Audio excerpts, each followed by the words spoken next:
Not only used for jewelry or silverware, 80% of the world's silver is mined for industrial purposes. Silver is the most conductive and reflective metal on the planet, so for example, it's used in electronic components and in construction as an insulation coating on glass. The mining company produces silver bars, the composition of which is 93 to 97% pure silver. It sells the bars to a refinery, which further purifies them for sale to industries. The action begins down in the mine, where geologists point a niton gun at various spots in the rock face. The device detects the levels of 40 different elements, including silver. Silver in its natural state isn't silver-colored at all. It's charcoal gray. Those silver-looking deposits are actually zinc and lead.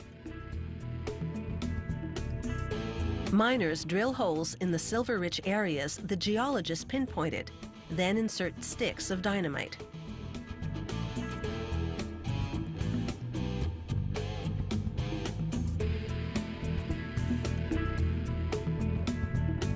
After the blast, carts haul the chunks of rock, called ore, to the surface. Geologists then test ore piles and blend them as required to achieve a consistent amount of silver content per kilogram of ore. The ore first goes into the primary crusher. The machine's huge steel teeth break up the big chunks into smaller pieces. Those pieces then drop through grates below into the secondary crusher, which breaks them down into even smaller pieces.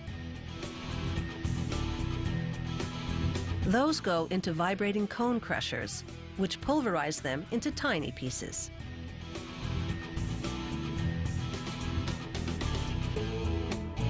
A conveyor transports the crushed ore to the ball mill. At this point, the ore pieces are roughly 6 millimeters big. As the mill's large cylinder rotates, steel balls bounce around inside, grinding the ore into powder. A water circulation system flushes the silver-rich powder out of the cylinder and into large tanks which keep the water moving. To separate and dissolve the metals the powder contains, workers pour in acid. 72 hours later, the rock waste now settled at the bottom, the solution containing dissolved silver is pumped through filter presses. The filter plates are treated with a zinc-based chemical which attracts silver molecules. As the solution passes through, the plates trap particles containing silver, forming a layer of black powder called silver precipitate. This precipitate is composed of approximately 50% silver and 50% waste, the waste being a jumble of various metals, dirt, and other impurities. To separate the silver from the waste, they first dry the precipitate in a gas furnace for a couple of hours. In the mining company's lab, technicians continuously test ore samples to determine the grade, the term for the quantity of silver per kilogram of ore. They heat the samples to 1093 degrees Celsius for about an hour to burn off the impurities. What's left after the burn-off are the silver and other metals, such as lead, zinc, copper, selenium, and cadmium.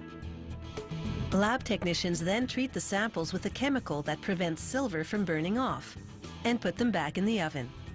When the samples come out about an hour later, all the other metals have burnt off and only silver is left.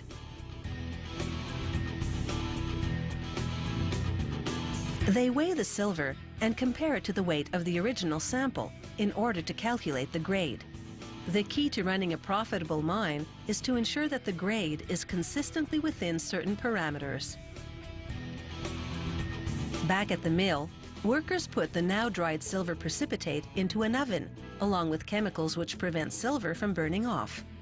Approximately 4 hours later, the silver and waste have separated and melted. Workers pour them into bar-shaped molds. The silver, being heavier, settles at the bottom. Workers skim off the waste floating on top. In less than 5 minutes, the molten silver cools and hardens, enabling workers to extract what is now a silver bar. The mining company sells the bars to a refinery for processing into industrial-grade silver.